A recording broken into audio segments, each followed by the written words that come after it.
Kajian Islam ilmiah di Roja TV dan Radio Roja.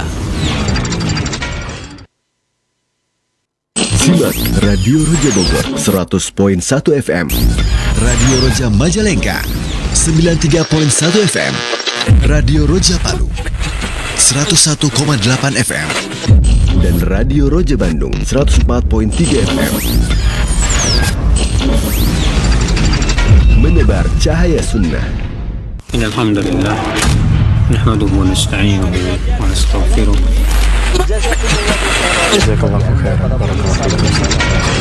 Roja TV, saluran tilawah Al-Quran dan kajian Islam.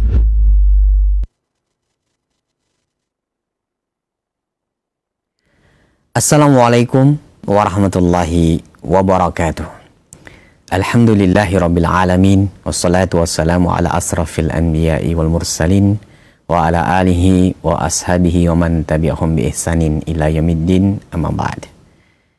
Ikhwatal Islam rahimani wa rahimakumullah, sahabat Roja dan pemerhati Roja dimanapun saat ini Anda bisa menyimak siaran kami, senantiasa lisan kita memuji dan bersyukur kepada Allah atas segala nikmat dan karunia-Nya. Kita dapat berjumpa kembali di kesempatan Rabu pagi hari ini guna mengikuti kajian dan bimbingan ilmiah yang sesaat lagi akan kami hadirkan secara langsung dari Maros, Sulawesi Selatan bersama guru kita Ustadz Dr. Iqbal Gunawan MA Hafidhullah Ta'ala guna melanjutkan pembahasan kitab Syarhus Sunnah Imam Al-Barbahari, di mana pada kesempatan kali ini kita akan memasuki dari pembahasan ruh orang-orang yang mati syahid. Seperti apa dan bagaimana ulasan dan kajian di kesempatan pagi hari ini, nanti kita akan simak beberapa menit ke depan. Dan kami ingatkan untuk Anda yang bertanya seputar pembahasan, silahkan Anda bisa menggunakan kesempatan ini untuk menghubungi nomor kami via telepon 021 823 6543. Juga Anda bisa kirimkan melalui pesan singkat WhatsApp. Dan selanjutnya kepada Ustadz yang persilakan, falyatafadhal maskuran ya Ustadz. Assalamualaikum warahmatullahi wabarakatuh. Innal hamdalillah nahmaduhu wa nasta'inuhu wa nastaghfiruh wa na'udzu billahi min syururi anfusina wa min sayyiati a'malina. May yahdihillahu fala mudhillalah wa may yudlilhu fala hadiyalah. Wa asyhadu an la ilaha illallah wahdahu la syarikalah wa asyhadu anna Muhammadan abduhu wa rasuluh. Allahumma salli wa sallim wa barik ala nabiyyina Muhammadin wa ala alihi wa sahbihi ajma'in. Allahumma 'allimna ma yanfa'una wanfa'na bima 'allamtana wa zidna 'ilma. Allahumma aslih lana sya'nana kullah wa la takilna ila anfusina tarfata 'ain. Allahumma inna nas'alukal huda was-sadad. Pemirsa Roja TV, kaum muslimin dan muslimat dimanapun Anda berada, alhamdulillah, puja dan puji syukur senantiasa kita panjatkan kehadirat Allah Azza wa Jalla atas limpahan karunia, hidayah, inayah dan taufiknya kepada kita semua. Salawat dan salam semoga senantiasa tercurahkan kepada Nabi kita Muhammad sallallahu alaihi wasallam, juga kepada keluarga dan para sahabatnya. Pemirsa Roja TV, kaum muslimin dan muslimat dimanapun Anda berada, alhamdulillah kita akan melanjutkan kembali kajian kita, pembahasan kitab Syarhus Sunnah yang ditulis oleh Imam Al-Barbahari rahimahullahu ta'ala, dan kita sudah sampai pada perkataan beliau rahimahullah, wa'alam anna arwahasy syuhada fi hawasili tayrin khudrin tasrahu fil jannah. Dan ketahuilah bahwasanya ruh-ruh para syuhada, orang-orang yang mati syahid, fi hawasili tayrin khudrin tasrahu fil jannah, berada di rongga-rongga, di tubuh-tubuh burung-burung hijau yang berterbangan di surga. Wa ta'wi ila qanadila tahtal arsh, kemudian kembali ke pelita-pelita yang bergelantungan di bawah arsy. Wa arwahul fujjari wal kuffari fi bi'ri barhut, adapun roh roh orang yang banyak melakukan dosa dan orang-orang kafir berada di Sungai Barhut, wahiyya fi sijjin, di tempat yang paling rendah.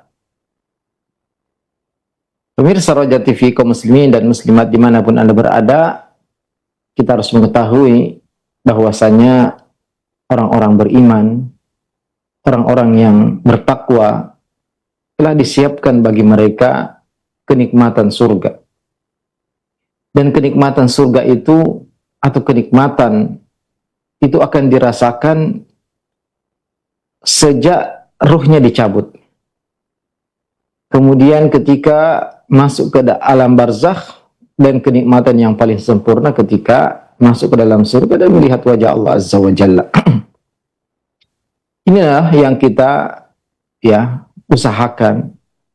Inilah tujuan kita diciptakan, agar kita beribadah kepada Allah Azza wa Jalla dan mendapatkan balasan kebaikan dari amal soleh yang kita kerjakan. Man amila salihan min dzakarin aw untha wa huwa mu'min falanuhyiyannahu hayatan thayyibah. Barang siapa yang beramal soleh, baik laki-laki maupun perempuan, dan dia beriman, maka sungguh kami akan berikan baginya kehidupan bahagia, walanajziyannahum ajrahum bi ahsani ma kanu ya'malun, dan akan kami berikan balasan yang lebih baik lagi dari apa yang mereka kerjakan. Maka pemirsa sekalian, orang yang beriman itu sebenarnya berada dalam kenikmatan. Kata Allah Azza wa Jalla, innal abrara lafi na'im. Sungguhnya orang-orang yang berbakti kepada Allah Azza wa Jalla, orang-orang soleh, orang-orang abrar, itu berada dalam kenikmatan. Dan harus kita yakini bahwasanya kenikmatan itu bukan hanya nanti di surga, tapi kenikmatan itu bahkan dimulai dari kehidupan dunia ini. Karena orang yang paling bahagia, orang yang paling lapang dadanya, paling tentram jiwanya, paling bahagia hatinya, adalah orang-orang yang beriman. Karena mereka apabila mendapatkan kenikmatan, mereka bersyukur, mereka sandarkan nikmat itu kepada Allah Azza wa Jalla, mereka tidak sombong, mereka tidak angkuh. Dan apabila ditimpa kesulitan, ditimpa musibah, ditimpa penyakit, dan apapun yang tidak dia sukai, maka dia bersabar, dan itu pun baik baginya karena dia mengharapkan pahala dari Allah Azza wa Jalla. Namun ketika seorang sudah meninggal, seorang yang beriman, bertakwa, yang kehidupannya yang dipenuhi dengan keimanan, ketakwaan, amal saleh, maka tidak ada lagi kesulitan yang akan dia rasakan ketika dia sudah meninggal. Dimulai pembalasan dari kebaikan yang dia kerjakan di dunia itu sejak dia masuk ke dalam kuburnya. Makanya di antara doa yang diajarkan oleh Nabi kita alaihi salatu wassalam adalah Allahumma aslih li dini alladhi huwa ismatu amri, wa aslih li dunyaya allati fiha ma'ashi, wa aslih li akhirati allati ilaiha ma'ali, waj'alil hayata ziyadatan li fi kulli khair wal mauta rahatan li min kulli syarr. Ya Allah, perbaikilah agamaku yang menjadi kunci segala urusanku. Perbaikilah duniaku yang menjadi tempat kehidupanku. Perbaikilah akhiratku yang menjadi tempat kembaliku. Jadikanlah kehidupanku tambahan untukku dari segala kebaikan, dan kematianku adalah istirahatku dari segala keburukan. Benar bahwasannya di kehidupan dunia ini orang yang beriman, bertakwa, berada dalam kenikmatan. Innal abrara lafi na'im. Tapi bukan kenikmatan yang sempurna. Karena tidak ada kenikmatan sempurna di dunia ini. Tidak ada kebahagiaan yang sempurna. Tidak ada kesehatan yang sempurna. Tapi begitu meninggal, maka dimulailah kenikmatan tersebut. Mulai dari turunnya para malaikat. Tanazzalul malaikatu alla takhafu wa la tahzanu wa abshiru bil jannati allati kuntum tu'adun. Ketika seorang yang beriman, bertakwa menjelang wafat, turunlah para malaikat yang mengatakan, la takhafu wa la tahzanu.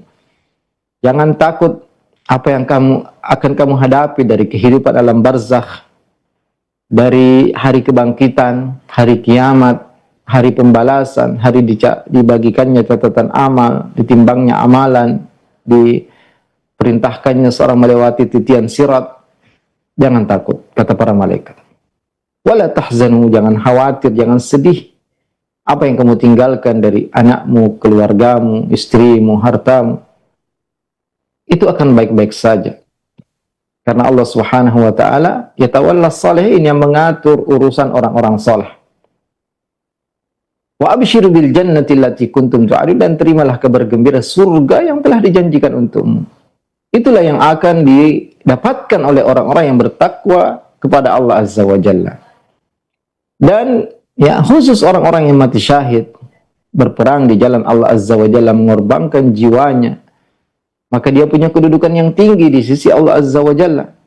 Ruh-ruh mereka berada di rongga-rongga burung hijau yang berterbangan di surga kemanapun dia ingin ya pergi, melihat kondisi surga, kemudian kembali ke lentera-lentera dan pelita-pelita yang ada di bawah arsy, sebagaimana yang tertera dalam hadis-hadis yang sahih. Semoga kita semua ya termasuk dari bagian tersebut yang mendapatkan kenikmatan di alam barzakh. Karena yang disebutkan di sini di alam barzakh, yaitu ketika ruh berpisah dengan jasad, maka ruhnya itu berada di surga. Adapun orang-orang mukmin ya, selain dari para syuhada, tentu di atas syuhada ada siddiqin yang derajat mereka lebih tinggi lagi. Tapi yang di bawah syuhada, dalam hadis lain disebutkan, inna nasamatal mu'min ta'irun ya'laku fi syajaril jannah. Sungguhnya jiwa orang beriman, ruh orang beriman, itu akan menjadi burung-burung yang bergelantungan di pohon-pohon surga. Inilah yang kita inginkan dengan amal soleh yang kita kerjakan, dengan larangan-larangan Allah yang kita tinggalkan. Ya, kita bercita-cita untuk masuk surga, mendapatkan keridhaan Allah Azza wa Jalla, rahmat, dan ingin melihat wajah Allah Azza wa Jalla. Dan kehidupan dunia ini adalah kehidupan yang penuh dengan ujian. Alladzi khalaqal mauta wal hayata liyabluwakum ayyukum ahsanu amala, untuk menguji kita siapa di antara kita yang terbaik amalannya. Adapun setelah kehidupan ini, maka isinya semua adalah pembalasan. Di sini kita beramal, al-yauma amalun wala hisab. Sekarang kita beramal dan belum dihisab, wa ghadan hisabun wala amal. Dan setelah kita meninggal, maka tidak ada lagi kesempatan untuk beramal. Hanya ada perhitungan. Maka mumpung kita masih hidup, mumpung Allah masih memberikan kita umur, kesehatan, gunakan untuk beramal soleh ya, yang menjadi penyebab kita masuk ke dalam surga Allah Azza wa Jalla, mendapat kenikmatan di alam barzakh. Karena ya firman Allah Azza wa Jalla, innal abrara nafa'im, sungguhnya orang berbakti, bertakwa, beriman itu berada dalam kenikmatan dunia, kenikmatan alam barzakh, yaitu ruh-ruhnya berada di surga ya, di burung-burung surga, bergelantungan di pohon-pohon surga. Dan kehidupan akhirat ketika mereka menempati ya ruh dan jasadnya, ruhnya dikembangkan ke jasadnya dan dimasukkan ke dalam ya rumah-rumah di surga yang tentunya kenikmatan lebih sempurna lagi. Kalau di alam barzakh ya hanya mendapatkan wangi surga, aroma surga, ya suasana-suasana surga.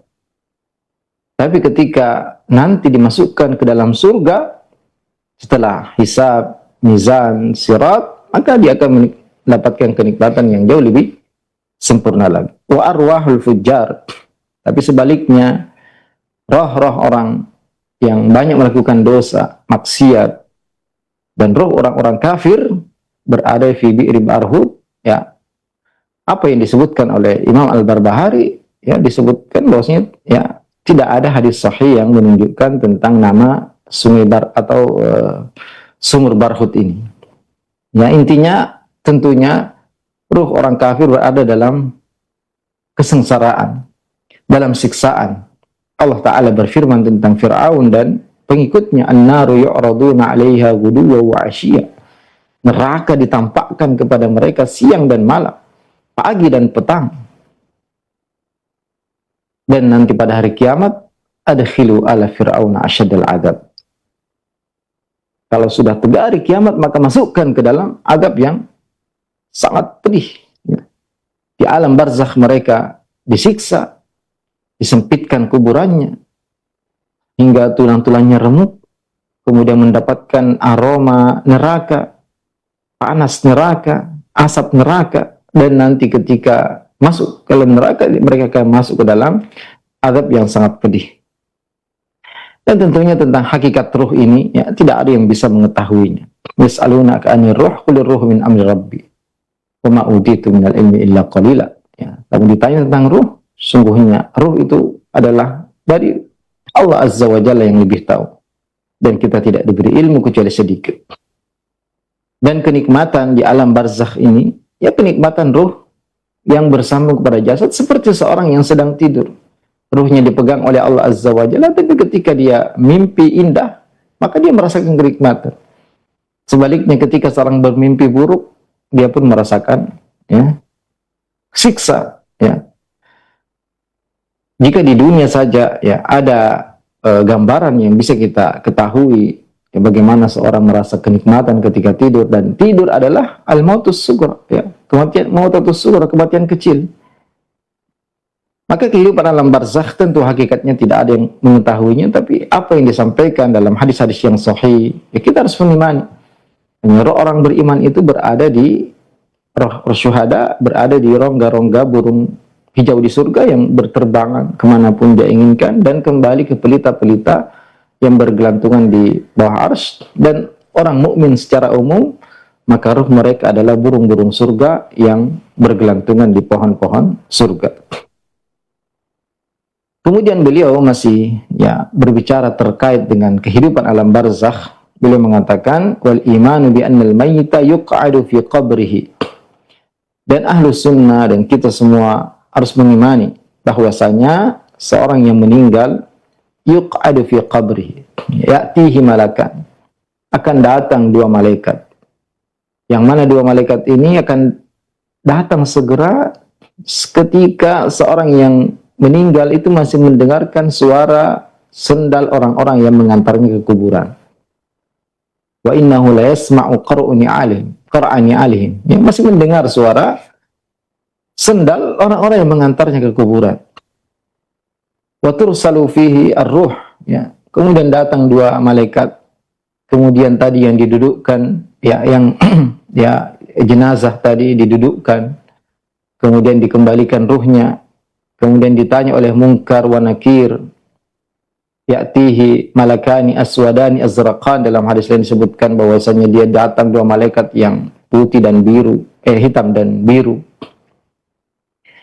bertanya tentang man rabbuk wa ma dinuk wa man nabiyyuk thumma tusalli ruh bila alam. Dan, ya, orang yang beriman itu ketika dicabut ruhnya tanpa merasakan, ya, kesakitan seperti yang dirasakan oleh orang kafir. Ya, bukan berarti tidak ada kesakitan dirasakan oleh orang beriman, karena Nabi SAW yang paling sempurna imannya saja merasakan, ya, beratnya sakaratul maut. Tapi tentu berbeda, ya, sangat jauh berbeda antara kesakitan yang dirasakan oleh orang kafir dengan orang yang beriman dan bertakwa. Demikian juga disebutkan bahwasanya ada himpitan kuburan, yang mana, ya, tidak ada yang selamat dari himpitan kuburan ini, termasuk orang-orang beriman. Tapi orang beriman, ya, disebutkan oleh para ulama bahwanya himpitan kuburan ini hanya seperti seorang yang dipeluk oleh orang yang mencintainya. Wa ya'riful mayyit az-za'ir idza zarahu. Beliau mengatakan, dan seorang yang meninggal mengetahui siapa yang mengunjunginya di kuburannya. Wa yatana'amul mu'min fil qabri. Dan orang beriman akan merasakan nikmat kubur. Wa yu'adzabul fajir kaifa sya'allah. Dan adapun orang yang banyak melakukan dosa, maka dia akan diazab sesuai kehendak Allah Azza wa Jalla. Jadi pembahasan tentang alam barzakh ini, ya, masih dilanjutkan di pembahasan berikutnya, yaitu bahwasanya kita harus mengimani, ya, ketika seorang sudah meninggal, maka akan datang dua malaikatnya. Tentunya tadi, ya, ruhnya dicabut, kemudian dibawa ke langit. Kemudian kalau dia orang beriman, maka tentunya ruhnya akan merasakan kenikmatan. Nah, kemudian dikembalikan lagi ruhnya untuk ditanya oleh dua malaikat tadi. Man rabbuk, ya, siapa Tuhan, siapa yang kau sembah dalam kehidupanmu. Siapa yang kau taati? Kepada siapa engkau berdoa? Wa ma dinuk? Apa agamamu? Apakah kamu sholat? Apakah kamu puasa? Apakah kamu zakat? Apakah kamu meninggalkan larangan-larangan Allah Azza wa Jalla? Wa man nabiyuk? Siapa nabi yang engkau ikuti? Orang beriman ya dengan mudah akan menjawab, Rabbi Allah. Tuhanku adalah Allah Azza wa Jalla yang aku sembah, yang aku berharap, meminta kepadanya, berdoa kepadanya. Kemudian agamaku Islam, aku sholat, aku puasa, aku zakat, aku haji, aku melaksanakan perintah-perintah Allah Jalla. Dan aku mengikuti Nabi Muhammad SAW. Orang beriman akan mudah memberi jawaban yang tepat, jawaban yang benar.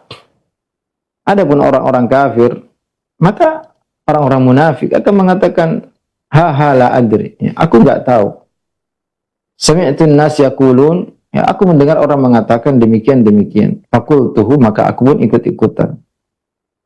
Maka orang beriman ketika memberi jawaban yang tepat, karena dia benar-benar, dan tidak mungkin seorang bisa berdusta di waktu itu. Tidak mungkin seorang bisa memberikan jawaban yang benar ketika di dunia dia tidak benar-benar menyembah kepada Allah, tidak mengikuti syariat Islam, tidak mengikuti petunjuk Nabi SAW, maka dia tidak mungkin bisa memberi jawaban yang tepat di alam barzakh nanti. Ketika seorang beriman dan bertakwa memberi jawaban yang tepat, maka yufsahu lahu fi qabri, ya, akan diluaskan kuburannya. Bahkan yufsahu lahu qabruhu maddal basar, diluaskan kuburannya sepanjang mata memandang. Kemudian ya dialirkan ke kuburannya bau surga, wangi surga, aroma surga, dan dia akan tidur dengan tidur yang nyenyak, sangat nyenyak, yang tidak dibangunkan kecuali orang yang paling dia cintai dari keluarganya. Inilah kenikmatan yang akan didapatkan oleh orang beriman dan bertakwa di alam barzakh. Adapun orang-orang yang banyak melakukan dosa, maksiat, orang-orang kafir, ketika dia orang munafik, ketika dia memberi jawaban yang salah, ketika dia memberi jawaban ha la adri, aku mendengar orang mengatakan demikian maka aku ikut-ikutan, maka dia dipukul dengan palu dari besi. Kemudian akan disempitkan kuburannya hingga tulang-tulangnya remuk. Kemudian dialirkan ke kuburannya aroma neraka, asap neraka, panas neraka, dan dia akan merasakan ya azab di alam barzakh yang sangat luar biasa, dan di hari kiamat nanti dia masukkan ke dalam neraka yang lebih berat lagi. Maka ya tentu kabar-kabar seperti membuat hati kita takut, membuat kita berusaha untuk mempersiapkan amalan yang bisa menghalangi kita dari azab kubur, dan kita mendapatkan kenikmatan di alam kubur nanti. Dan kita harus meyakini bahwasanya di kubur itu ada kenikmatan. Berbeda dengan sebagian kelompok menyimpang dari umat ini yang menisbatkan diri kepada agama Islam. Mereka mengatakan tidak ada kenikmatan di alam barzakh dan tidak ada azab di alam barzakh. Kalau kita menggali kuburan, kita tidak melihat kuburannya berbeda, ya, menjadi luas atau menyempit, ya, sama saja. Mereka menggunakan akal mereka, padahal akal mereka ya telah terkena dengan syubhat. Karena secara akal saja, ya, kita bisa mengetahui bahwasanya ada seorang yang ya, tidur bersampingan, satunya mungkin mimpi indah, satunya mimpi buruk, dan merasakan kenikmatan, satunya merasakan kesengsaraan dan kepedihan. Dan ya tentunya ya di antara pokok keimanan yang wajib kita yakini yaitu adanya azab kubur dan adanya, bahkan dalam Al-Qur'an disebutkan ya tentang azab kubur. An-nar yu'raduna 'alaiha ghuduwwan wa 'ashiyya, ditampakkan neraka itu kepada Firaun dan pengikutnya pagi dan petang.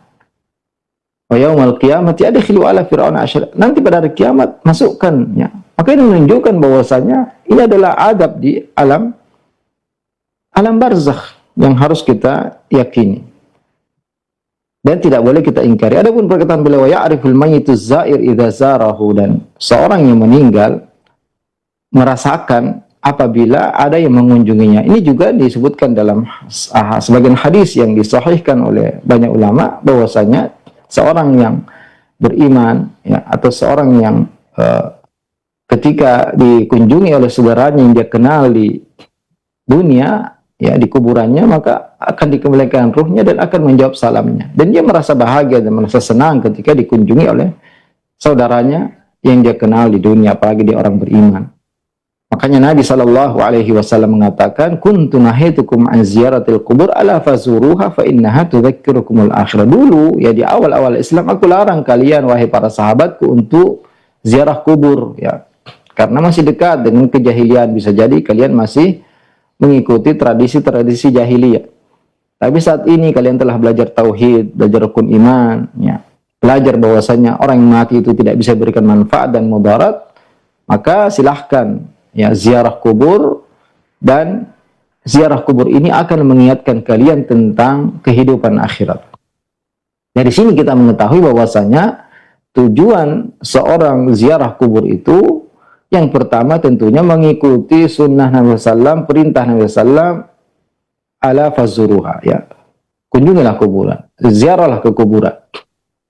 Tujuan yang pertama. Kemudian yang kedua, tudzakirukumul akhirah, mengingatkan kalian tentang kehidupan akhirat. Kalian pun akan meninggal, kalian pun akan mati. Cepat atau lambat, kalian pasti akan menemui ajal kalian. Maka persiapkan, ya, dengan ziarah kubur. Kemudian tujuan yang berikutnya adalah untuk memberi salam dan mendoakan orang yang meninggal. Nabi SAW mengajarkan kita doa apabila kita berziarah ke kubur. Assalamualaikum ahlad diyar minal mu'minin muslimin wa inna insyaallah bikum lahiqun as'alullah lana wa lakumul afiyah.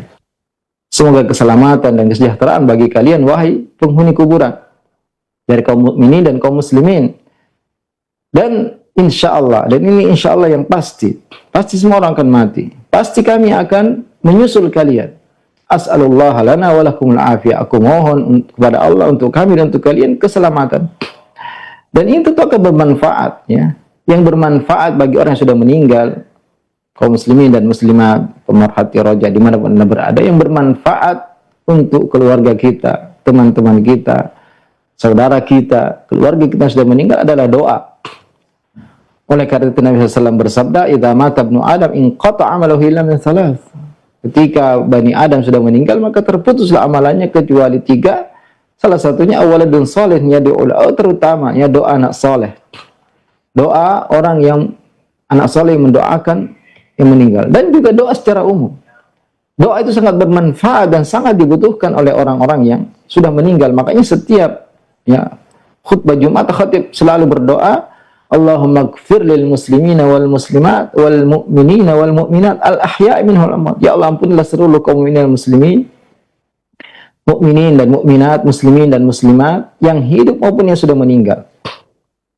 Maka doa ini akan sangat bermanfaat, ya. Kita ziarah kubur, kita ingat kematian, kita mendoakan agar dilindungi dari azab kubur, akan diringankan azabnya kalau memang mereka diadab, atau dihentikan azabnya ketika sudah selesai, ya, dari dibersihkan dosa-dosanya. Maka tentunya, ya, tidak ada yang kita bisa lakukan kecuali persiapan, terutama yang terkait dengan amal kewajiban, ya, menjauhkan diri dari ghibah, dari namimah, membersihkan diri ketika buang hajat, ya, terutama air kecil yang banyak dilelehkan oleh manusia. Karena Nabi SAW pernah bersabda bahwasanya, ya, kebanyakan azab kubur itu dari 2 hal, dari namimah, ya, dari mengadu domba, ya, menukil ucapan-ucapan yang merusak, ya, antara manusia. Yang banyak dilakukan oleh kaum muslimin ketika dia dengar fulan mengatakan demikian, dia sampaikan ke fulan, mungkin dia tambah, mungkin dia kurangi, mungkin dia poles, sehingga membuat perpecahan di antara kaum muslimin, rusak di antara hubungan persaudaraan, hubungan pertemanan, ya. Karena banyaknya ucapan-ucapan yang dinukil, ya, padahal seharusnya seandainya pun benar dia mengatakan buruk tentang orang lain, maka jangan dinukilkan, jangan disampaikan, ya, sehingga pertemanan persaudaraan itu tetap terjaga. Juga termasuk, ya, banyak kaum muslimin meremehkan ketika buang air kecil, ya, ciprat ke pakaiannya, atau bahkan tidak membersihkan najisnya, ya, langsung saja memakai celananya kembali. Ini, ya, adalah diantara sebab terbesar seorang diazab di kuburannya. Kemudian kaum muslimin dan muslimat, pemerhati roja dimanapun Anda berada, Beliau melanjutkan, wal imanu bi anna Allah huwa alladhi kallama Musa bin Imran alaihi salatu wassalam yawmat tur wa Musa yasma'u minal kalam min Allahil kalam bi sautin waqa'a fi masami'ih minhu wala min ghairihi faman qala ghaira hadha faqad kafara billahi al-azim. Ya, beliau setelah pembahasan tentang kenikmatan kubur, adab kubur, alam barzakh, kenikmatan alam barzakh, beliau pindah lagi pembahasan tentang sebagian sifat-sifat Allah Azza wa Jalla. Dan ini salah satu bagian yang dikritik dari penulis kitab ini rahimahullah Azza wa Jalla. Beliau terkadang membahas suatu perkara, kemudian kembali membahas perkara yang sama di tempat yang lain, dan tidak menggabungkannya sebagaimana metode kebanyakan ulama-ulama yang lain, mulai dengan pembahasan tentang Allah Azza wa Jalla, tentang rububiyah, uluhiyah, asma sifat, kemudian berbicara tentang malaikat, kemudian iman kepada kitab, kepada Rasul, kepada hari akhir yang termasuk di dalamnya azab kubur, kemudian takdir. Tapi beliau terkadang berbicara tentang takdir, asma sifat, kemudian balik kepada takdir, kemudian balik lagi kepada asma sifat, seperti yang dilakukan di pembahasan ini. Ya, setelah tentang takdir, kemudian tentang azab kubur, kemudian balik lagi berbicara tentang nama-nama dan sifat Allah, yang di sini disebutkan bahwasanya seorang muslim wajib mengimani bahwasanya Allah Subhanahu wa taala berbicara langsung dengan Musa bin Imran, ya, radhiyallahu taala alaihi salatu wassalam. Nabi Musa alaihi salam, dan Nabi Musa adalah salah satu nabi yang paling banyak disebutkan namanya di dalam Al-Quran. Tidak ada nabi yang namanya lebih banyak disebutkan dalam Al-Quran melebihi Nabi Musa alaihi salatu wassalam. Yaumat tur, ketika Allah Subhanahu wa taala memanggilnya, dan Nabi Musa benar-benar mendengar langsung ucapan Allah Azza wa Jalla. Itulah sebabnya kenapa Nabi Musa ini terkenal dengan kalimullah, orang yang diajak berbicara langsung oleh Allah Azza wa Jalla. Padahal yang diajak langsung berbicara oleh Allah bukan hanya Nabi Musa. Ya, beberapa nabi yang lain seperti Nabi Muhammad, Nabi Adam alaihissalam. Tapi Nabi Adam alaihissalam berbicara dengan Allah ketika di surga. Juga Nabi Muhammad diangkat di langit ketujuh, kemudian dia berbicara. Adapun Nabi Musa, maka dia berada di bumi, dan Allah berbicara di atas arsy. Dan Nabi Musa mendengar suara Allah Azza wa Jalla dan berdialog langsung dengan Allah Azza wa Jalla. Allah memanggil Nabi Musa, bahkan Nabi Musa mengatakan, arini andur ilaik, perlihatkan aku ingin melihatmu ya Allah. Tapi Allah mengatakan, lan tarani, kamu nggak bisa melihatku. Undur jabal, lihat ke gunung, fa in istaqarra makanahu fasawfa tarani. Kalau gunung itu bisa bertahan, tidak hancur, maka kau bisa melihat.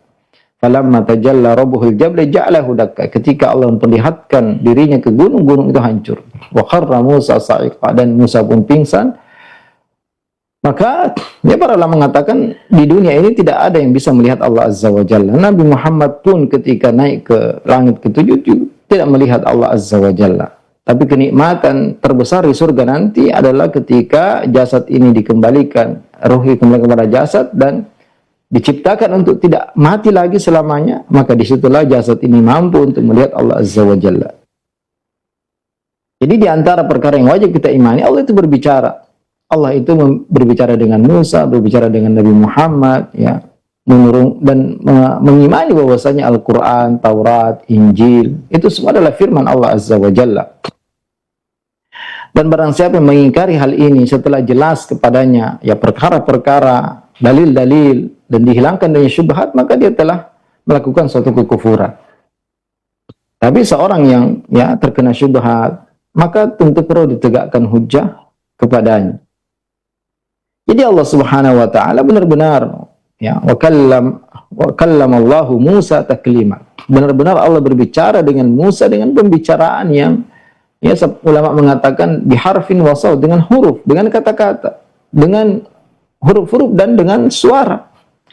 Dan di antara hal yang menunjukkan bahwasanya Allah berbicara dengan huruf, alif lam mim, sad, alif lam ra, itu semua adalah huruf-huruf yang Allah Subhanahu wa taala ucapkan dan diperdengarkan langsung kepada Jibril. Jibril mendengarkan dari Allah Azza wa Jalla dan disampaikan kepada Nabi Muhammad, dan Nabi Muhammad menyampaikan kepada kita dalam Al-Quran. datangnya dari Allah Azza wa Jalla dan akan kembali kepadanya. Al-Quran di akhir zaman nanti akan diangkat oleh Allah Azza wa Jalla. Tidak ada di dada manusia dan tidak ada di lembaran-lembaran mushaf. Dan Al-Quran adalah mukjizat yang Allah akan jaga sampai menjelang hari kiamat. Adapun ya kelompok Jahmiyah, Mu'tazilah, mereka mengatakan Allah tidak berbicara. Kalau kita katakan Allah berbicara, maka kita samakan Allah dengan makhluknya. Berbicara itu perlu ya ada lisan, ada bibir, ada tenggorokan dan lain sebagainya. Padahal ya Allah Subhanahu wa taala telah memperlihatkan ya kepada manusia di dunia ini bagaimana ya pohon berbicara, memberi salam kepada Muhammad, batu-batu berbicara. Dan nanti pada hari kiamat ya yang akan berbicara adalah tangan, kaki, kulit-kulit. Al-yawma nakhtimu ala afwahihim wa tukallimuna aydihim. Pada hari kiamat ya mulut mereka dikunci, yang berbicara tangan mereka, yang menjadi saksi kaki mereka dan kulit-kulit mereka. Maka tidak harus berbicara itu dengan seperti yang kita ketahui melalui lisan, melalui dua bibir dan lain sebagainya. Dan Allah mampu menjadikan berbicara segala sesuatu. Jika Allah yang menjadikan mampu berbicara, maka di antara kesempurnaan Allah Azza wa Jalla, Allah mampu berbicara. Dan Allah ya menyebutkan bahwasanya ya ketika orang-orang yang menyembah selain Allah Azza wa Jalla, Allah menyebutkan bahwasanya mereka tidak mampu berbicara ya. Yang membuat tidak pantas berhala-berhala itu disembah karena berhala itu tidak bisa berbicara ya. Kata Nabi Ibrahim alaihissalam ketika menghancurkan patung-patung yang disembah oleh kaumnya, yang dibuat oleh bapaknya. Apa kata Nabi Ibrahim? Fas'aluhum in kanu yantiqun. Tanya mereka kalau mereka bisa berbicara. Wattakhadha qaumu Musa min ba'di min hum ijlan jasadan lahu war. Mereka membuat ya kaum Musa membuat patung ya dari berbentuk anak sapi dari emas yang punya suara. Alam yarau annahu la yukallimu. Apakah mereka tidak memperhatikan bahwasanya ya berhala itu anak patung anak sapi itu tidak bisa berbicara kepada mereka? Ala yarji ilaihim qawlan. Apakah mereka tidak memperhatikan bahwasanya mereka tidak bisa ya, patung-patung itu, berhala-berhala itu tidak bisa memberi jawaban ketika ditanya. Sehingga tentunya tidak berbicara tidak pantas untuk dijadikan sesembahan. Dan Allah Subhanahu wa taala berbicara mata sya' kaifa sya' idza sya'. Kapan Allah ingin berbicara, bagaimana caranya, sesuai kehendak Allah Azza wa Jalla. Dan Allah Subhanahu wa taala kalamuhu la yantahi. Ya, ucapan Allah tidak akan habis. Artinya dikumpul semua air laut menjadi tinta dan semua pohon menjadi pena. Lana fidal bahru qabla an tanfada kalimatu rabbi. Akan habis air laut sebelum habis ucapan Allah Azza wa Jalla. Makanya di antara isti'adzah yang dibolehkan, bahkan dianjurkan, diperintahkan, a'udzu bikalimatillahi tammat min syarri ma khalaq. Aku berlindung dengan kalimat-kalimat Allah yang sempurna dari keburukan makhluknya. Barang siapa yang baca zikir ini ketika singgah dari suatu tempat, maka tidak akan membahayakan apapun, membahayakannya apapun selama dia masih di situ sampai dia pergi. Ya, kalau dia baca. Maka ini menunjukkan kesempurnaan kalimat Allah Azza wa Jalla, baik kalimat yang tertera dalam Al-Quran maupun kalimat yang ya, kauniyah Allah Azza wa Jalla. Watammat kalimat rabbika sidqa wa adla. Sempurna kalimat Allah, jujur dalam berita-beritanya, tidak ada yang keliru, tidak ada yang salah, tidak ada yang salah data, dan adalah penuh dengan keadilan. Tidak ada hukum Allah, kalimat Allah yang salah, tidak adil, zalim, ya. Dan Allah Subhanahu wa taala idza arada syai'an innama yaqul lahu kun fayakun. Kalau Allah ingin sesuatu, Allah cukup mengatakan kun, ya. Kaf dan nun saja. Ini kalimat ucapan Allah Azza wa Jalla, dan Musa mendengar langsung suara Allah Azza wa Jalla dan berdialog langsung dengan Allah Azza wa Jalla. Ini ya salah satu perkara dalam bab asma sifat yang harus diyakini. Allah itu berbicara, dan Al-Quran, Injil, Taurat itu adalah kalamullah Azza wa Jalla. Meskipun Taurat juga ya dituliskan langsung oleh Allah Azza wa Jalla dan diturunkan ya langsung dengan lembaran-lembarannya kepada Nabi Musa, berbeda dengan Al-Quran yang diturunkan secara berangsur-angsur melalui perantara malaikat Jibril alaihissalam. Kemudian beliau menyinggung sedikit tentang ya wa'lam anna asy-syarra wal khaira biqada'illahi wa qadarihi. Ya, kembali lagi dia singgung sedikit tentang takdir, bahwasanya semua kebaikan dan semua keburukan itu sudah ditakdirkan oleh Allah Azza wa Jalla. Tidak ada yang terjadi begitu saja, ya, tidak ada yang mengatur tiba-tiba otomatis, tidak ada. Semua itu dimulai dengan Allah mengetahuinya, kemudian Allah menuliskannya, kemudian Allah menghendakinya, kemudian Allah menciptakan. Tidak ada kebaikan, tidak ada salat, puasa, zakat, ibadah, zikir, kecuali sudah dituliskan oleh Allah Azza wa Jalla. Tidak ada juga kemaksiatan, kecuali telah dituliskan dan ditakdirkan oleh Allah Azza wa Jalla. Semua telah ditulis di Lauhul Mahfuz. Ketika Allah menciptakan pena, Allah mengatakan, uktub, tulis.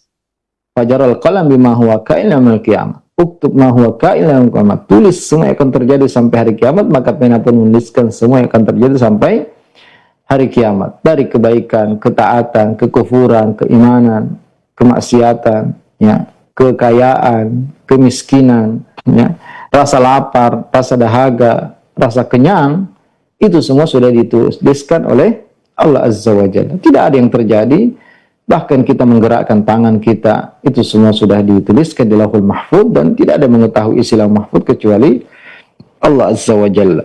Itulah takdir yang global, yang umum, yang semuanya ada di Lauhul Mahfuz. Adapun rincian-rinciannya, yaitu setiap malam Lailatul Qadar dituliskan takdir akan terjadi 1 tahun, itu diketahui oleh para malaikat. Kemudian takdir setiap manusia ketika berumur 4 bulan di perut ibunya dituliskan, apakah dia beriman, kafir, apakah dia akan beramal baik atau buruk, rezekinya, ajalnya, semua dituliskan. Dan juga setiap hari Allah Subhanahu wa taala, ya, punya urusan. Kullu yawmin huwa fi sya'an.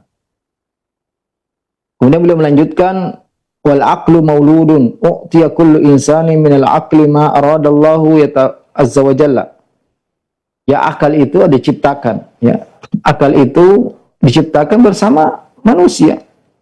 U'tiya kullu insani minal aqli ma aradallah. Setiap orang diberikan akal yang sesuai dengan kehendak Allah Azza wa Jalla. Yatafawatuna fil uqul mithla dzarra fis samawat. Mereka sangat berbeda-beda, ya, dalam akal, ya. Ada yang cerdas, ada yang tinggi, ada yang rendah, ada yang bahkan tidak punya akal, majnun, orang gila. Wa yutlabu min kulli insanin al-amali ala qadri ma atahu Allahu min al-aql. Dan setiap orang diperintahkan beramal sesuai dengan kadar akalnya. Ya, anak kecil yang belum sempurna akalnya tidak diwajibkan apa-apa. Orang gila tidak diwajibkan untuk beramal. Walaisal aqlu biktisab innama huwa fadlu minallah. Akal itu bukan, ya, kita cari, tapi itu adalah karunia dari Allah Azza wa Jalla. Karena akal adalah kekuatan yang Allah jadikan di setiap manusia yang dengannya dia memahami segala sesuatu. Dengan akal seorang bisa mengetahui mana yang bermanfaat, mana yang berbahaya, mana yang baik, mana yang buruk. Dan, ya, hakikat akal ini tentu tidak ada yang bisa menggambarkannya. Karena salah satu rahasia dari rahasia Allah tentang akal, ya, sama dengan ruh. Dan akal, ya, secara bahasa adalah ikatan, ya.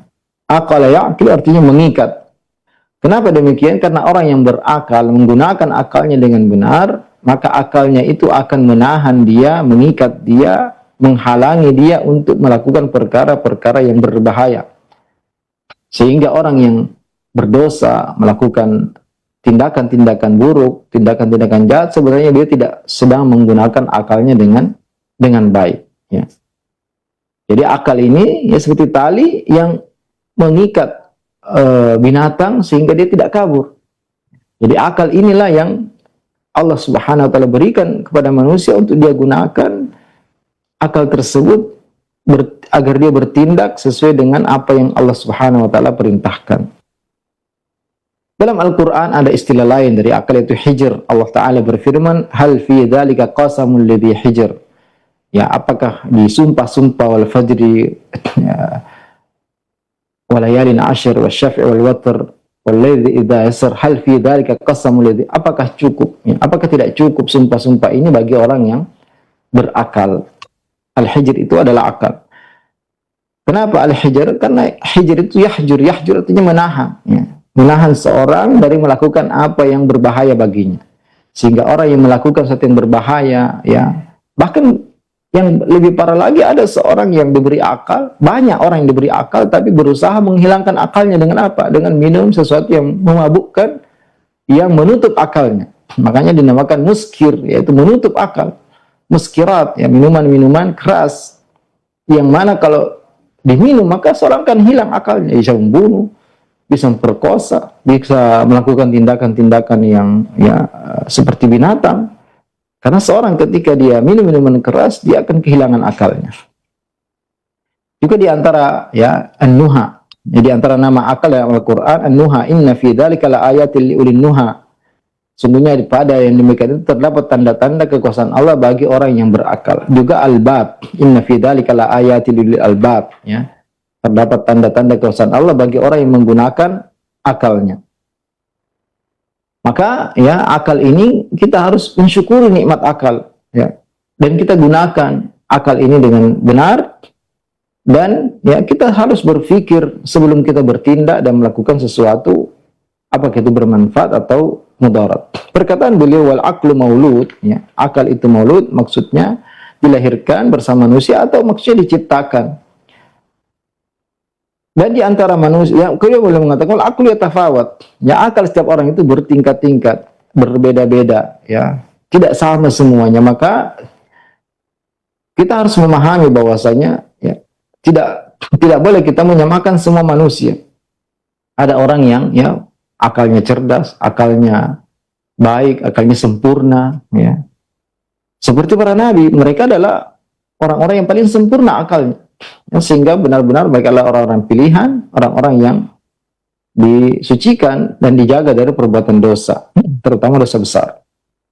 Dan di antara manusia ada yang sama sekali tidak punya akal, seperti orang gila, orang yang kehilangan akalnya, atau anak yang masih sangat kecil, sehingga dia mungkin saja menyentuh api, menyentuh listrik, sehingga dikatakan tidak berakal. Dan juga di antara manusia ada yang pertengahan, ada yang punya akal tapi tidak sempurna, dan ada juga orang yang berakal tapi akalnya sangat lemah. Maka tentunya ini adalah karunia dari Allah Azza wa Jalla. Kita berusaha untuk memperkuat akal kita dengan mentadabburi Al-Qur'an, dengan terus banyak membaca, banyak melihat tanda-tanda kekuasaan Allah Azza wa Jalla. Allah Ta'ala berfirman, inna fi dzalika laayatil liqaumin ya'qilun. Pada yang demikian terdapat tanda-tanda kekuasaan Allah bagi orang-orang yang berakal. Wa tilkal amthalun nadribuha lin-nas. Demikianlah perumpamaan-perumpamaan yang kami jadikan untuk manusia. Wa ma ya'qiluha illal 'alimun, dan tidak dimengerti kecuali orang-orang yang berakal. Dan banyak dalam Al-Qur'an Allah mengatakan, afala ta'qilun, tidakkah kalian memahami?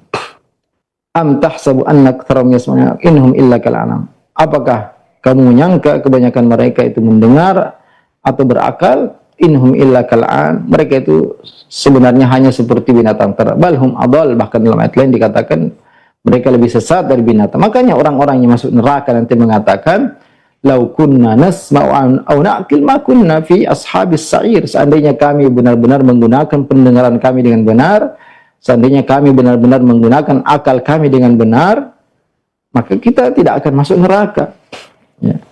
Tapi karena mereka punya telinga tapi tidak digunakan mendengarkan peringatan dari Allah, punya mata tapi tidak digunakan melihat tanda-tanda kekuasaan Allah, punya hati tapi tidak digunakan untuk memahami tanda-tanda kekuasaan Allah, maka mereka masuk ke dalam neraka, wal iyadu billah.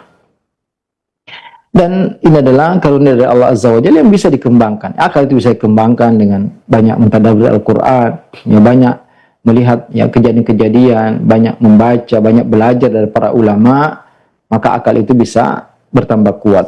Afalam yasiru fil ardi fatakuna lahum qulubu ya'qiluna biha. Apakah mereka tidak berjalan di muka bumi sehingga menjadikan hati mereka semakin memahami, au adhan yasma'una biha, atau telinga yang mereka dengarkan pakai mendengar. Fa innaha la ta'mal absar. Sungguhnya kebutaan itu bukanlah hanya kebutaan mata, walakin ta'mal qulubu lati fis sudur, tapi yang lebih parah adalah kebutaan hati ketika tidak digunakan untuk memahami ayat-ayat Allah Azza wa Jalla.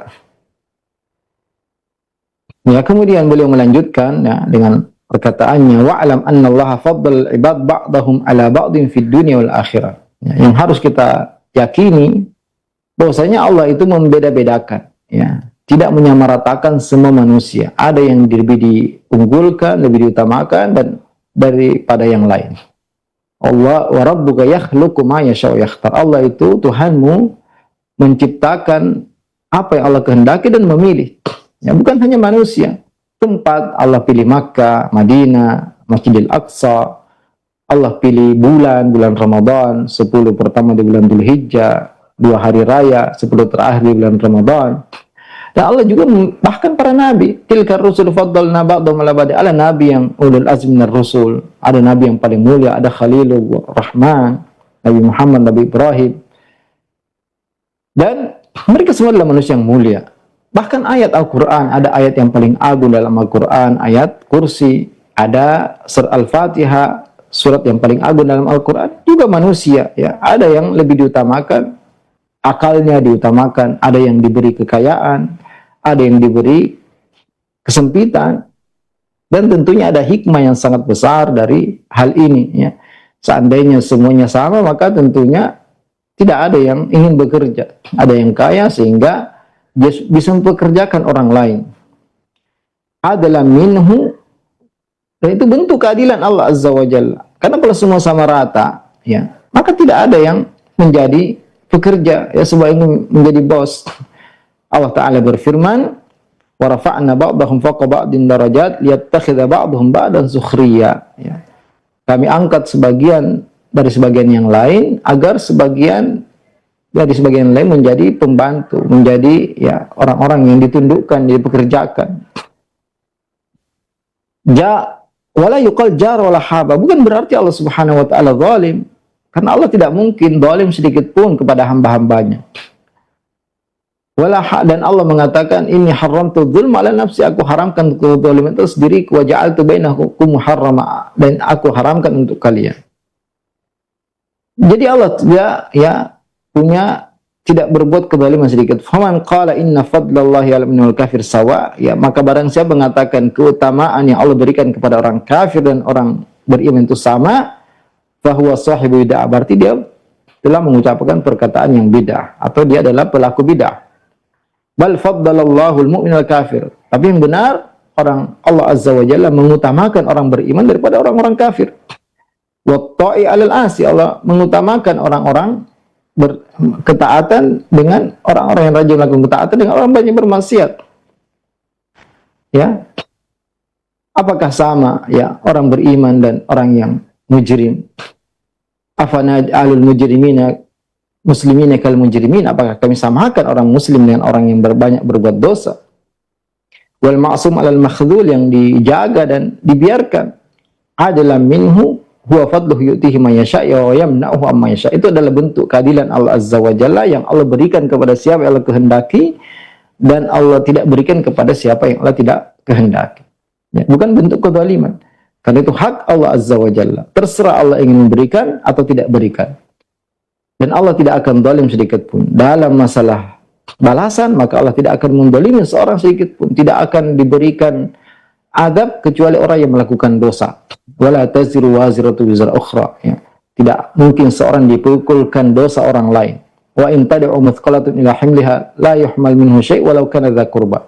Dan orang yang memikul banyak beban dosa, ketika dia minta dipikulkan kepada yang lain, tidak akan dipikulkan meskipun keluarga dekatnya, meskipun anaknya, meskipun bapaknya, meskipun istrinya, meskipun orang terdekatnya, maka seorang hanya akan menanggung dosa yang dia lakukan. Adapun karunia, maka Allah lebihkan. Dan Allah pilih kepada siapa yang Allah Subhanahu wa taala ingin berikan.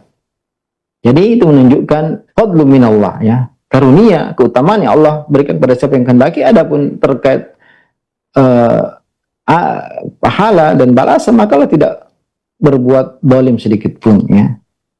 Adapun yang terkait dengan karunia, maka Allah Subhanahu wa taala tentunya beri karunia kepada siapa yang Allah Subhanahu wa taala inginkan, dan menghalangi dari siapa yang Allah tidak, ya, menghalangi dari siapa yang Allah inginkan. Ya, tentu Allah memberikan kemuliaan lebih kepada orang-orang beriman, kepada orang yang taat, dan membiarkan ya dan tidak mendolimi orang yang berbuat dosa dan hanya dihukum tentang dengan apa yang telah mereka kerjakan di dunia. Dan Allah Subhanahu wa taala telah mengutus para rasul, telah menurunkan kitab dan menegakkan hujjah. Maka barang siapa yang kafir, barang siapa yang tidak beriman, barang siapa berdosa itu karena pilihan dia, maka dia diazab atas dosa yang dia kerjakan sendiri. Semoga Allah Subhanahu wa taala senantiasa memberi taufik kepada kita semua, dan semoga Allah Subhanahu wa taala senantiasa mengajarkan kita ilmu yang bermanfaat dan memberikan kita taufik untuk mengamalkan ilmu yang telah kita pelajari. Barakallahu fikum. Saya kembalikan kepada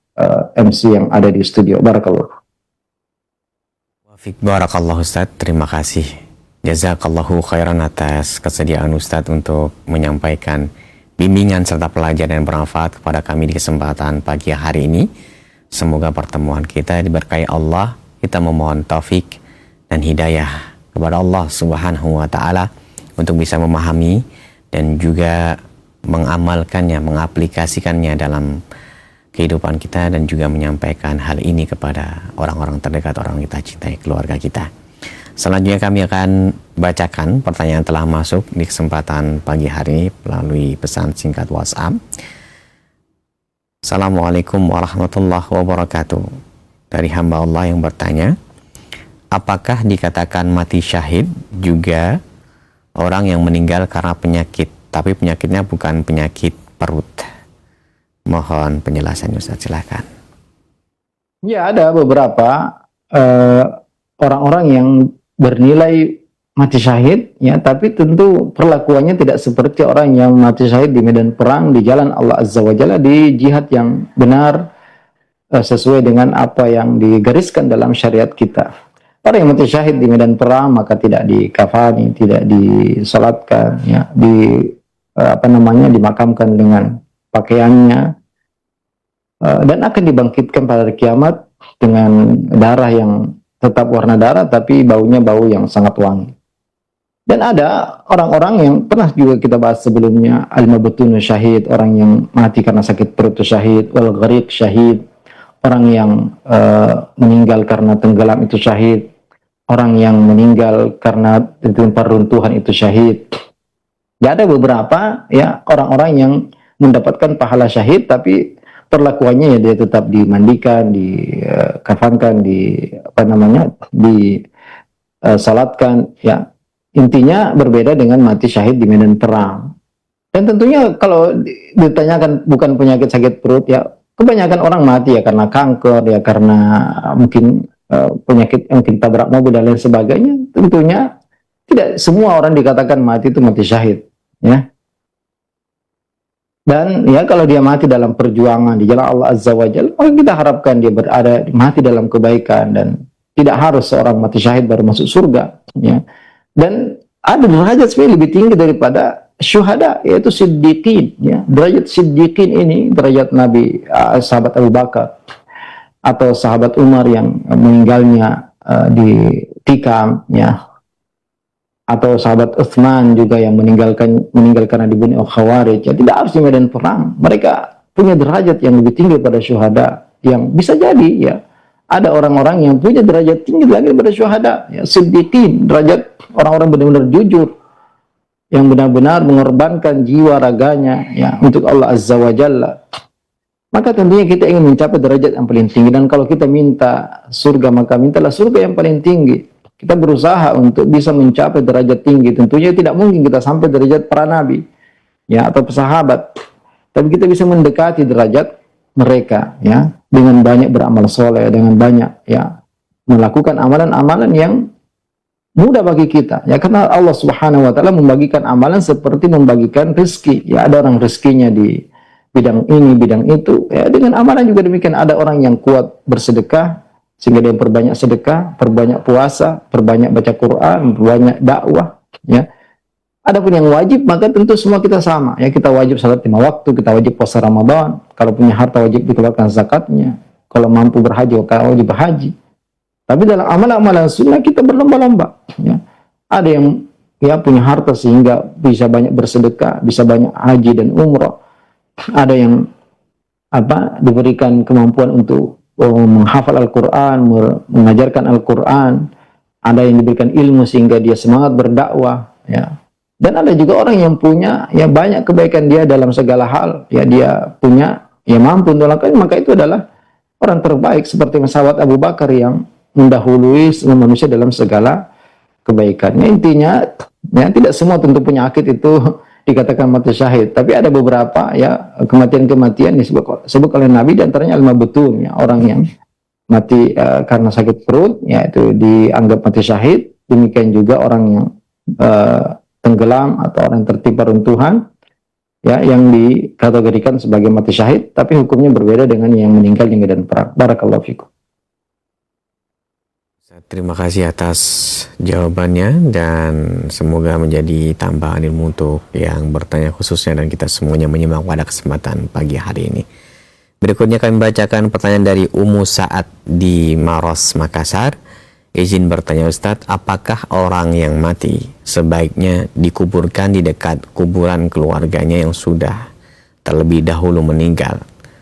Dan apakah kita boleh berdoa kepada Allah agar diwafatkan di kota Mekah atau di Madinah? Jazakumullahu khairan atas ilmunya Ustadz.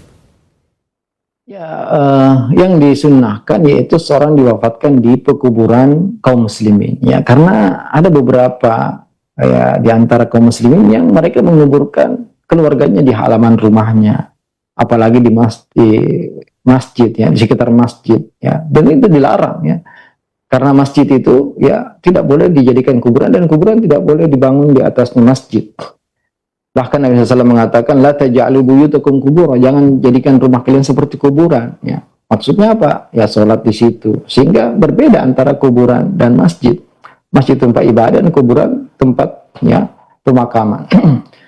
Dan tidak harus ya dimanapun seorang dimakamkan ya, baik dekat dengan keluarganya, jelas jangan dicampur dengan kuburan-kuburan non muslim ya. Kalau keluarganya non muslim ya masa akan didekatkan. Jadi dikuburkan di kuburan kaum muslimin ya, dengan cara-cara yang syar'i ya, tidak dibangun kuburannya, tidak ditembok, tidak dipagar. Ya seperti ya umumnya kuburan-kuburan yang ada yaitu hanya diletakkan batu atau hanya kayu saja sebagai tanda untuk kuburan tersebut. Dan juga dianjurkan untuk selalu ziarah kubur untuk mendoakan orang yang sudah meninggal, untuk mengingatkan kita tentang kematian, dan melaksanakan perintah Rasulullah yang memerintahkan kita untuk ziarah kubur. Kemudian apakah dianjurkan juga untuk mengharapkan mati di kota Madinah atau di kota Mekah? Syekh Saleh Al-Fauzan hafizahullah pernah ditanya ya tentang hal ini. Beliau mengatakan bahwasanya seorang mati di mana saja selama dia mati di atas keimanan, ketakwaan, maka dia akan mendapatkan kebaikan. Dan tentunya ya ada sebagian ulama kita yang menyebutkan syair-syair ya, atau Nabi atau sahabat Umar yang memang tinggal di Madinah dan mengatakan ingin mati di Madinah. Ini adalah suatu kebaikan. Tapi ya kebaikan itu adalah amal yang kita kerjakan di dunia. Innal arda la tuqaddisu ahlaha wa innama yuqaddisul mar'a amaluhu. Sungguhnya tanah suci kota Mekah, Madinah itu tidak mensucikan orang yang berada di atasnya atau orang yang dikuburkan di dalamnya.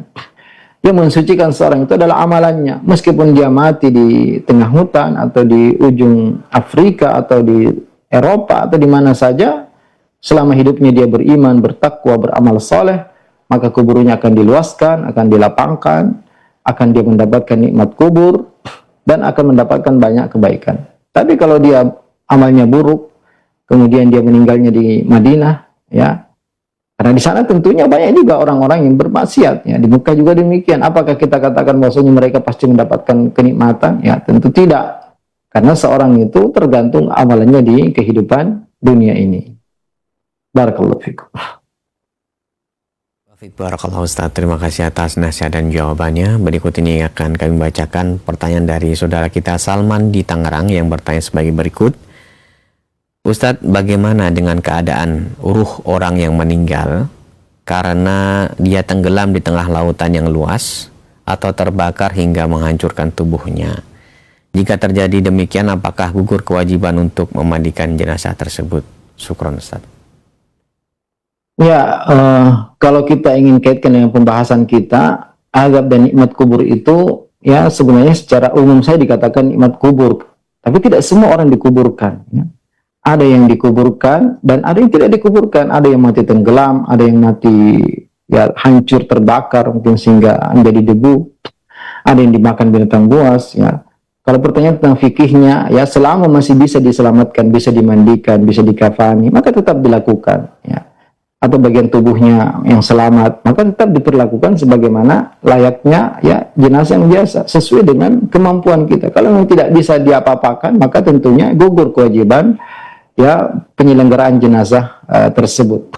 Ya, seperti kalau dikhawatirkan dimandikan akan terpecah-pecah, terpisah-pisah ya, karena sudah lama umpamanya, maka tentunya ya dikuburkan semampu kita saja ya, disolatkan kalau masih bisa disolatkan dan segera dikebumikan. Adapun tentang adab dan nikmat kubur, mau dia tenggelam, mau dia terbakar atau dimakan binatang buas, maka dia tetap, kalau dia beriman, dia merasakan kenikmatan alam barzakh, dan kalau dia banyak melakukan dosa, maka dia akan merasakan adab di alam barzakh. Barakallahu fikum. Ustaz, terima kasih atas jawaban dan nasihatnya. Berikutnya kami berikan kesempatan, silahkan. Setelah kami membacakan beberapa pertanyaan dari pesan singkat, jika Anda ingin bertanya melalui telepon, kami tunggu di line telepon 0218236643. Halo? Halo, Ya, dengan siapa di mana? dengan gue di Depok, sehat. Silakan Bapak di Depok, pertanyaannya. Ya, Assalamualaikum warahmatullahi wabarakatuh, Ustaz. Waalaikumsalam warahmatullahi wabarakatuh. Mau tanya kan sini, kan ada hadis yang mengatakan bahwa para sahabat yang meninggal di hari Jumat atau malam Jumat tidak akan mendapatkan azab kubur.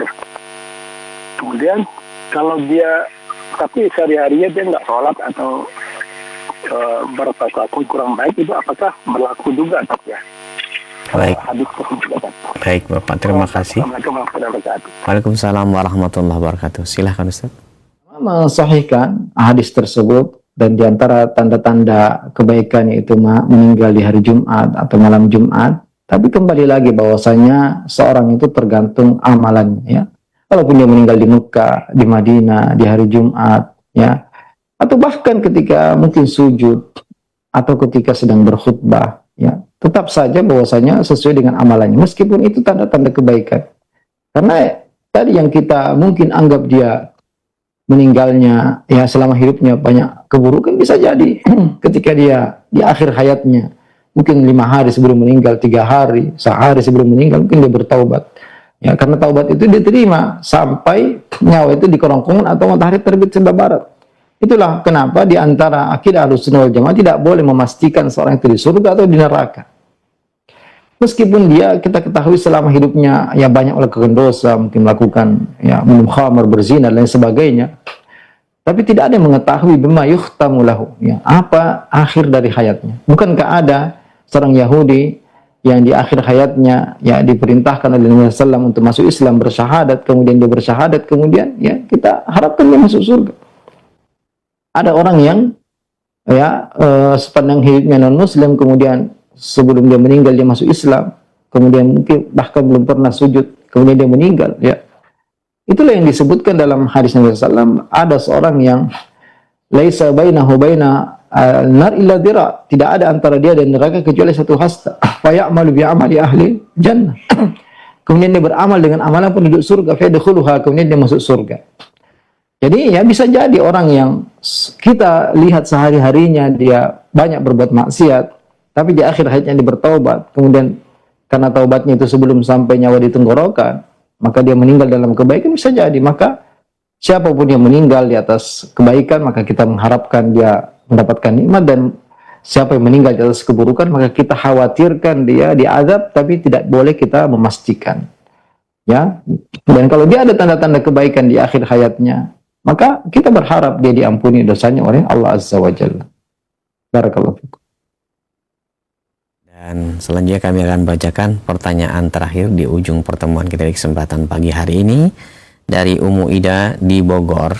Assalamualaikum Ustadz, apakah syahid jika seorang masih mempunyai hutang kepada seseorang yang lain di dunia ini? Silahkan Ustadz. Yang berat ya, ini yang berat. Bahwasanya hutang ini ya, meskipun dia mati syahid, dia tetap akan tergantung urusannya sampai hutangnya dilunasi. Ini menunjukkan bahwasanya perkara yang tidak boleh diremehkan oleh kaum muslimin adalah bermudah-mudahan dalam berhutang dan bermudah-mudahan untuk tidak membayar hutang. Dan Nabi SAW selalu berlindung dari al-ma'tham wal maghram, perbuatan dosa dan dililit hutang. Dan ya selalu doa-doa Nabi SAW ada diselipkan di situ tentang berlindung diri dari hutang. Maka tidak boleh bermudah-mudahan kaum muslimin, karena apa yang ada di antara kita dengan Allah Azza wa Jalla dari kesalahan-kesalahan, maka Allah tidak peduli. Ya, apalagi kalau kita banyak bertaubat, banyak bertauhid dan tidak melakukan kesyirikan, maka Allah tidak peduli, Allah akan ampuni. Ya. Allah mudah mengampuni. Tapi kalau itu berkaitan dengan hak manusia, maka tidak akan diampuni sampai hak itu dikembalikan. Maka ya segera, ya. Dan juga ada ancaman dari Rasulullah SAW, barang siapa yang mengambil hutang berniat untuk tidak membayarnya, maka Allah akan binasakan dia. Namun sebaliknya, jika dia berhutang dan berniat untuk membayar, maka Allah akan mudahkan dia untuk membayar hutangnya. Dan orang yang ya kemungkinan dia mati syahid dan dia sudah berusaha selama hidupnya untuk benar-benar jika punya uang dia kembalikan, dia bayarkan hutangnya, maka ya Allah akan memudahkan urusannya. Tapi orang yang bermudah-mudahan, ya dia punya uang, punya harta, tapi digunakan yang lain, maka dia akan dipersulit urusannya nanti pada ketika dia meninggal. Makanya sangat berbahaya. Ya. Dan juga ada doa yang diajarkan oleh Nabi SAW, barang siapa yang meski punya utang satu gunung akan dimudahkan untuk melunasinya, yaitu doa Allahumma kfini bihalalika an haramik wa aghnini bifadlika amman siwak. Ya Allah, cukupkanlah aku dengan yang halal dari yang haram, dan kayakanlah aku dengan karuniamu dari tidak butuh lagi kepada selain. Jadi ya barang siapa yang mengulang-ulangi doa ini, maka Allah akan memudahkan dia melunasi utangnya meskipun sebesar gunung. Dan juga bagi kaum muslimin yang diutangi dan mengetahui bahwasanya orang yang berhutang itu kesulitan, maka mudahkan. Ya. Mudahkan itu bisa dengan memberi tenggang waktu atau bahkan melunasi membiarkan sebagian, maksudnya bayar separuh saja, atau bahkan ya, semuanya kalau memang dia mampu untuk melakukan hal tersebut. Dan barang siapa yang memudahkan urusan orang lain, maka Allah pun akan memudahkan urusannya. Ya, semoga bermanfaat. Jazakallahu khairan wa barakallahu fikum. Terima kasih atas kesediaan Ustadz untuk menjawab beberapa pertanyaan yang telah masuk baik dari telepon maupun pesan singkat. Semoga Allah Subhanahu wa taala memberikan kemudahan untuk kita bisa memahami hal tersebut. Dan sebelum kami akhiri, mohon Ustadz memberikan ihtitam. Fadhal ya Ustadz. Pemirsa Roja TV, kaum muslimin dan muslimat dimanapun Anda berada, apa yang kita pelajari tadi tentang nikmat kubur, tentang azab kubur, perkara-perkara yang akan terjadi di alam barzakh nanti, tentunya seharusnya menyadarkan kita bahwasanya kehidupan dunia ini sangat singkat, sangat ringkas, sangat sebentar. Yang mumpung Allah Subhanahu wa taala masih memberikan kita nikmat kesehatan, nikmat umur, maka kita gunakan semaksimal mungkin untuk banyak ya berbekal menuju akhirat nanti. Karena kalau ditanyakan kepada seorang yang meninggal apa yang dia inginkan, ya seandainya mampu untuk bangkit istighfar satu kali saja, atau sujudnya, atau salat 2 rakaat saja, maka itu lebih dicintai daripada seluruh dunia ini. Ya. Maka ya mumpung Allah Subhanahu wa taala memberikan kita kesempatan, maka benar-benar gunakan, ya. Gunakan umur ini, gunakan waktu ini, gunakan kesehatan, kesempatan ini untuk kita ya beramal saleh dan selalu terus belajar ilmu yang bermanfaat yang akan menjadikan kita orang yang mengetahui mana yang ya benar, mana yang salah, mana yang bid'ah, mana yang sunnah, mana yang syirik, mana tauhid, sehingga kita bisa berjalan di kehidupan dunia ini ya dengan baik, dengan benar, dan selamat dari berbagai macam keburukan. Barakallahu fikum. Wafik barakallahu Ustadz. Terima kasih atas kesediaan Ustadz untuk menyampaikan pelajaran dan bimbingan yang bermanfaat di kesempatan pagi hari ini dari pembahasan kitab Syarhus Sunnah Imam Al-Barbahari. Semoga Allah senantiasa menjaga Ustadz, melimpahkan taufik, rahmat dan keberkahan, dan juga berikan kembali kesempatan bagi kita semuanya untuk mengambil ilmu dari Ustadz di kesempatan Rabu pagi yang akan datang. Terima kasih kami ucapkan atas kesediaan antum semuanya, sahabat Roja dimanapun Anda berada, yang telah meluangkan waktu dan sabar mengikuti dari awal hingga akhir pelajaran ini. Semoga Allah mempertemukan kita kembali di kajian ilmiah yang berikutnya. Kami mohon maaf apabila ada kekurangan dalam menghadirkan program acara ini. Kami akhiri, subhanakallahumma bihamdika, asyhadu an la ilaha illa anta, astaghfiruka wa atubu ilaik. Wassalamualaikum warahmatullahi wabarakatuh. Radio Roja Bogor 100.1 FM, Radio Roja Majalengka 93.1 FM, Radio Roja Palu 101,8 FM, dan Radio